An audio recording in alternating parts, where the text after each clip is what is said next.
What is going on, everybody? My name is Payne and welcome to another anime review video. For anyone who's already seen the title, there's going to be a couple people who are going to watch this video that are going to know what my opinion of the show is. But for anyone who doesn't, this is a show that has somehow stood the test of time in terms of, the recent anime culture that has come out in the last 20 years or so. Whether it's because of the plot, the characters, its influence to, again, anime culture in the up-and-coming future, and the references towards like religion and philosophy, which I think are pretty interesting, were pretty fun to decipher and look up. The show has been making people talk on many forums, different chat rooms, and through memes on social media for now over 20 years. And it is my honor, and I'm very excited to talk about one of the most influential shows in not only modern anime history, but in modern entertainment history, and one of my all-time personal favorite shows, Neon Genesis Evangelion. Neon Genesis Evangelion, also known as just Evangelion, is a mecha and sci-fi anime that was directed by Hideaki Anno. It was made by Studio Gainax. It aired in the fall of 1995 and consisted of 26 episodes. It all started as a manga that produced 14 volumes from 1994 to 2013, and since then there have been 3 more manga adaptations, multiple video games, and as of the making of this video, 5 movies, with currently a 6th one going in production right now. The manga was created after a meeting between the director Hideaki Anno and a representative from the anime production company King Records as a way to boost public interest to the upcoming TV series while it was still under production. But due to severe production delays, the anime ultimately aired a full 10 months after the manga first release. In other words, I mentioned something in my Darling in the Franxx review about how the manga for the show was released the day after the first episode of the anime was released. This is, over here Anno wanted to do something different, but again, due to production delays and just issues in general, they weren't able to do that, but regardless, the show was still successful. Now, don't get me wrong, there are a lot of stuff to talk about regarding this video, not only about the plot, but about the backstory and stuff like that. But for the fair amount of people who have no clue what this show is, or have heard of it but have never really delved into it, I'm going to give you the breakdown of what this show is. In other words, I'm going to be telling you the plot. There is going to be spoilers, so I'm going to give you a warning here, and I'm going to give you either one of 2 options. 1, you can stop this video right now and watch the series.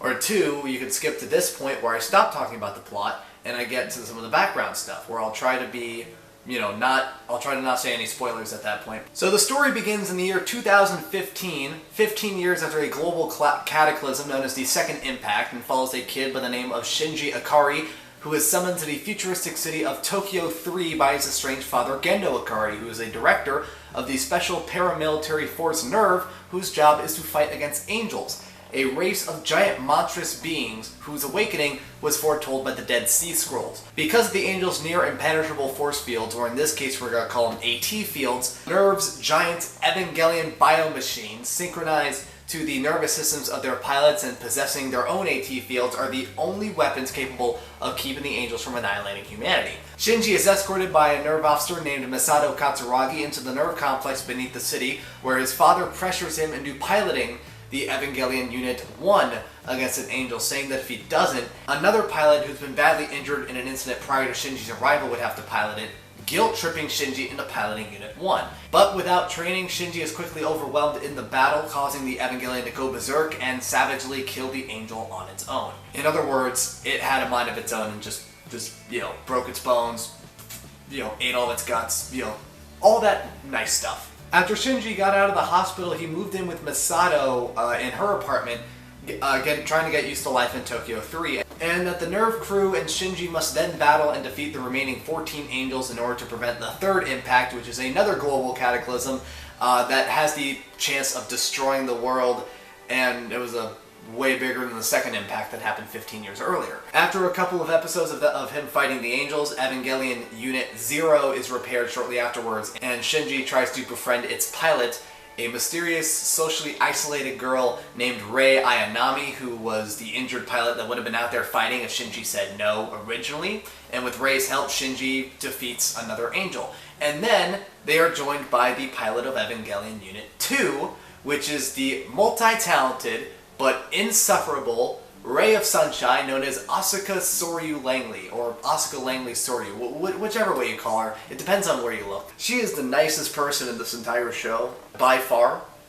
No, I'm just kidding. She's actually a bitch. But even though they have to handle her all the time together, the three of them manage to defeat several angels throughout the course of the series, but this is where shit really hits the fan. This is where everything gets way more depressing. It starts when Shinji is forced to fight an infected Evangelion Unit 3 and watches its pilot, one of his classmates, incapacitated and presumably permanently crippled.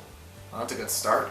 Then it continues with Asuka losing her self-confidence following a defeat, and she spirals into a deep depression, which is worsened by her next fight, which was against an angel which attacks her mind and forces her to relive her worst fears and hidden insecurities, resulting in a mental breakdown. It is from this mental breakdown that we are revealed what her backstory is, which is that she was abandoned at an early age by her mentally ill mom for a freaking doll. I wish I was joking. And then later walked in on her body shortly after she committed suicide by hanging herself, leading her to repress her emotions for a good 10 years, vowing not to cry before her mental breakdown. And because of this, she is put in a catatonic state. And then it continues with Rei. In the next battle, Rei self-destructs Unit 0 to save Shinji's life, but when Masato and Shinji visit the hospital, they find that Rei is alive and well, but she calls herself the third Rei, meaning that the first Rei was the one that almost piloted Eva 1, the second Rei was the one that died for Shinji, and that the third one was in the hospital. Being the last straw for Masato, she confronts the head scientist for NERV, Ritsuko Akagi, to reveal the dark secrets of NERV, which there were a number of them, but the main one about Rei was that she is actually a clone made by the salvaged genes of, get this, Shinji's dead mom, who died 11 years earlier, helping out Gendo in NERV. If you really think about it, it explains why Gendo is seen talking to Rei a lot, and why Shinji and Rei become like close friends throughout the series when they meet each other. But overall for Shinji, just doesn't really end well for him. The succession of events leaves Shinji emotionally scarred and alienated from the rest of the group, and meanwhile Asuka is replaced by a kid named Kaworu Nagisa, or I don't know if I said his name right, who replaced as the pilot of Eva 2. Kaworu, who initially befriends Shinji and gains his trust and affection, is in truth the final foretold angel that would try to trigger the third impact. After Shinji discovers this, Kaworu fights Shinji. Then Kaworu realizes that he must die if humanity is to thrive, and asks Shinji to kill him. Shinji originally hesitates, but eventually kills him, making him feel guilty for killing what was the only person that Shinji knew that really understood him at a tough time like that. After the final angel is defeated, Seele, the mysterious group overseeing the events of the series, triggers what is known as the Human Instrumentality Project, a forced evolution of humanity in which the souls of all mankind are merged for benevolent purposes, with the belief that if unified, humanity could finally overcome the loneliness and alienation that has eternally plagued mankind. In this project, Shinji's soul grapples with the reason for his existence and reaches an epiphany that he needs others to thrive, not just himself, enabling him to destroy the wall of negative emotions that torment him and reunite with the others, and that the series ends with the rest of the characters congratulating him for his discovery. Now, the story of how this show came to be started when Hideaki Anno, the director, was given a time slot by King Records while going through a very tough depression after a couple of failed projects. He began development of Eva in 1993 around the theme of not running away, which was the theme of an earlier Anno project that failed to move into production, known as Aoki Uru, and according to him, the plot of the series reflects the depression that he was suffering during that time. He says that it was a 4-year depression when he started development of the show. The development of the series ran close to deadlines throughout its production run, which, coming from someone who's worked in an environment with deadlines before, that's not a good thing. And it didn't help by the fact that by episode 13, the initial script was abandoned and that they changed the story entirely, which included that the number of angels was reduced from originally 28 to 17, and that the writers changed the story's ending, which had originally described the failure of the Human Instrumentality Project after an angel attack, instead of the ending that we ended up seeing, which was the success of the Human Instrumentality Project. Starting with episode 16, the show changed drastically, switching from a narrative that focused on the plot to a narrative that focused on the individual characters. and it was sparked one day after one of Anno's friends gave him a book on mental illness, making him develop an interest in psychology. And this focus culminated in a psychoanalysis of the characters in the final 2 episodes. The production ran so close to the airing deadline that the completed scenes used in the preview of the 25th episode had to be redesigned to work with the new ending, as it featured heavy use of abstract animation, flashbacks from past episodes, simple line drawings, photographs, and fixed image scenes with voiceover dialogue. These 2 episodes as a whole sparked controversy among fans and critics of the series, including significant hate directed at Anno himself, which included hate messages online and through mail, and it even got to a point where people actually went to Studio Gainax's building and ended up graffitiing it because they hated the final 2 episodes so much. I don't know if I said that right. I don't care if I said that right or not, because I'm just going to keep going.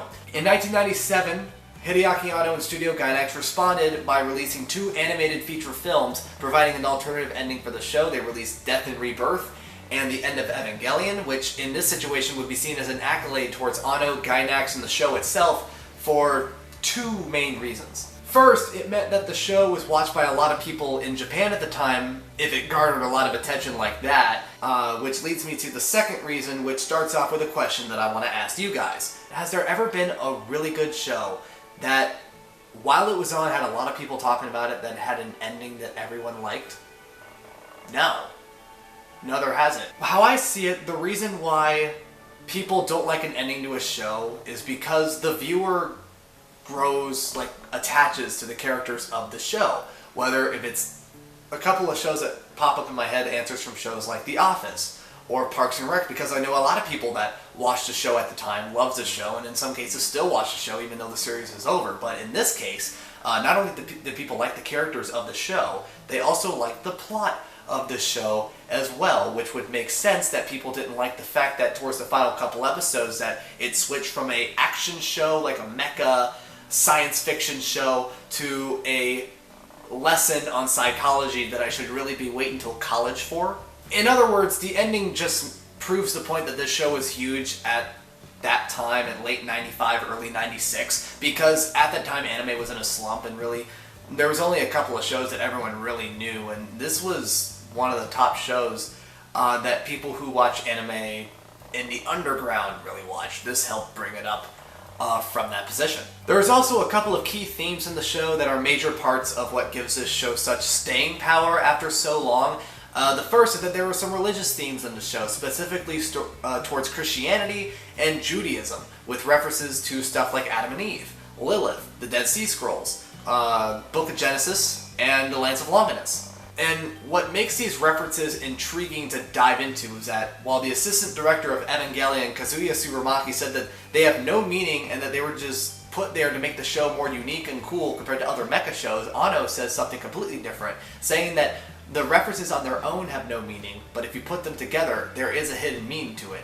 I think this is an amazing troll moment because he doesn't actually say what the meanings are, and that was one of the main focal points of why this show is very popular, because there are people talking on forums and chat rooms about what do some of the shit in the show mean, and that question, there is no definite answer to this very day to that question. There is also a philosophical theme to the show that was sparked by Anno's interest in psychology. Again, someone gave him a book on mental illness, with a number of characters representing many forms of psychoanalysis or teachings from people such as Sigmund Freud. That's the best example. Anno himself even stated that the main character, Shinji, reflects his character in terms of how they both think and what decisions they make. Because, again, he started making the show throughout this tough time in his life, a very tough depression. Even though some of the beliefs in this show have been proven false as the psychological community grew with more discoveries and beliefs that are being added onto what Sigmund Freud originally brought up, it is interesting to see something like this being portrayed on a platform like this, and it led to a bunch of other shows doing the same thing as well. Now for the tough part. This is the toughest thing I've ever had to do on this channel, because I know I'm not going to please everyone with this. And it is my take on this show. The animation, the sound, the characters, all of it. This is the toughest thing I had to do, because not everything I'm going to say is positive towards this show, even though I love this show a lot. I'll start with the animation. The animation is in this case, very well done considering the time it was made, and the fact that at the time Gainax didn't have enough money as for animation as good as this, and the color palette used for the show was decidedly bright in many ways, and at the time it contrasted well with the serious tone of the story. Characters were well designed for the most part, but the real breakthrough in terms of design were the Eva units and the Angels. This show pushed the boundaries of mecha design in anime into a whole new level, something which no other show at the time could achieve. And it also wasn't afraid to show an enemy who had no visible relation to humans, which was also something that was a rarity in those days. So this show really pushed the boundaries in many ways for anime in the near future, and that is why one of the many reasons I say this is a very, very influential show. The sound is very good in general. The voice actors in the sub are really good and are able to deliver a greater depth of emotion than their American counterparts, the dub, which, who can really blame me for saying that?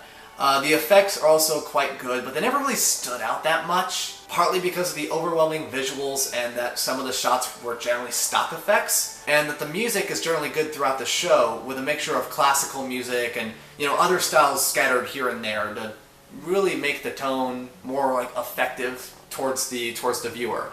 But one of the most memorable things about the music is the intro and the outro. First, I want to talk about the intro. Anno, for the intro, had originally wanted to put a piece of classical music as the opening for each episode, but it was overruled by TV Tokyo, who was the channel that was airing the show originally, because they feared that it was going to confuse the audience when they first watched the show. So instead, they played easily one of, if not the, greatest anime opening of all time, which is Yoko Takahashi's A Cruel Angel's Thesis. To give you a good idea about how awesome this song is, I'm going to play the first 15 seconds, and I want you to hear it for yourself. If you like hearing this song, if you want to hear this song some more, I'm going to put a link in the description, because I personally like this song. I would listen to it every day if I could, but for anyone who's never heard the show before, I want to give you a piece of it.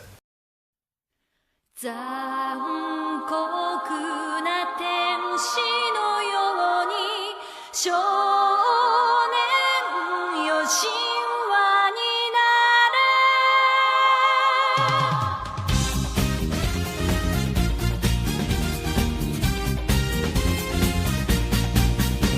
れ If that doesn't get you pumped up for one thing or another, something's wrong with you. As for the ending, it was fairly interesting. It was a series of female voice actors from the show, you know, either voice actors playing Masato, Rei, and Asuka especially, singing their own rendition of Frank Sinatra's Fly Me to the Moon, which, saying this as an actual music fan, sounds way better than Frank Sinatra's rendition of it. But no, overall, the sound was really good, and I would be a dead man to the anime community for any fans that watch this show if I said that the opening wasn't the best part and that the ending was a very close second, because it makes the show memorable. It's really, really good. I would go on all day about talking about the opening, but I gotta talk about the rest of the show here. For many people like myself, the main issue I have with the show isn't the story or the animation or the sound. It's the characters. I think the characters are the problem in this show, in particular Shinji.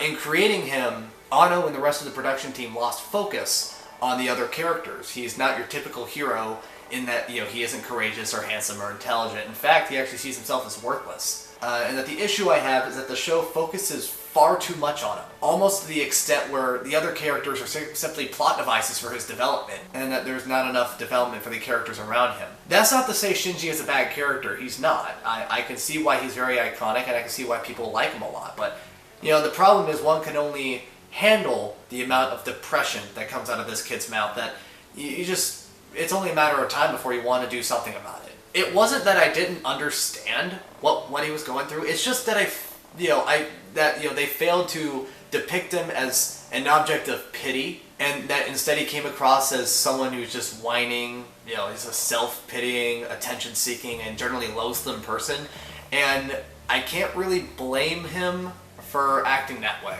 The fact that Shinji is being shown a lot in this show, and in certain situations, proves the point that this show is seen in some cases as cathartic towards Hideaki Anno, the director, who once again was going through a very tough time while in production for the show, and he thought that the only way that he could release all of that tension that he's been holding in for the last 4 years was through Shinji, but the problem is that he was putting too much time into showing it through him and not through anything else in the show, not through any of the other characters, not through any of the angels, or basically not through anything else. And as for the other characters, in particular Rei and Asuka, they did get a certain amount of development throughout the series, but again, their characters, as well as the rest of the cast, were overshadowed by the huge amount of development that was given to Shinji throughout the series. And finally is the plot. The plot of the series wasn't at all bad. I actually liked it. I liked the concept of the show, but what I thought was the issue was that there wasn't that many plot holes, but there were a couple of huge ones that did not get filled up and did not get mentioned at all. Like,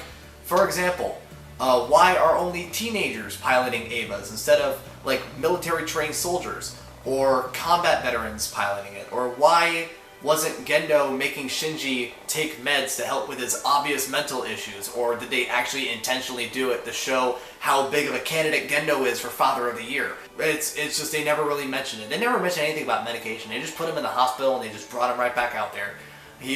Gendo, he cares about the world, yet he doesn't care about his damn kid. God damn it. Overall, after looking at all this stuff, this show is very tough to rate. Neon Genesis Evangelion is a good show. It is. I'm just not going to give it godlike status just like what everyone else has been doing. Although there are going to be some people who are not like what I'm going to say, I'm just going to say it anyway. Because of the many plot holes that are bigger than Shinji's crippling depression and the lack of character development to anyone but Shinji, who has way too much character development, there is no way in hell I'm giving this show a 10. My gut doesn't sit well with me when I think that I should give Neon Genesis Evangelion a 10 out of 10. But I gotta give it props due to its unique themes, the art style, the sound, and its influence on anime in general. And I'm going to give Neon Genesis Evangelion an 8 out of 10. Thank you guys for watching my Neon Genesis Evangelion review. This was very fun to review, very fun to write the script for, very fun to film, and very fun to edit. If you like this video, you can hit the like button down below. If you want to see more anime review videos and videos from this series, because I'll probably be making videos on End of Evangelion and the rebuild of Evangelion movie series before the fourth one comes out, you can hit the subscribe button on the screen or also down below. Also, if you want to see more review videos that I have made, there's a couple of links on the screen for more videos. You can also go down to my channel, as there'll be more videos down there as well.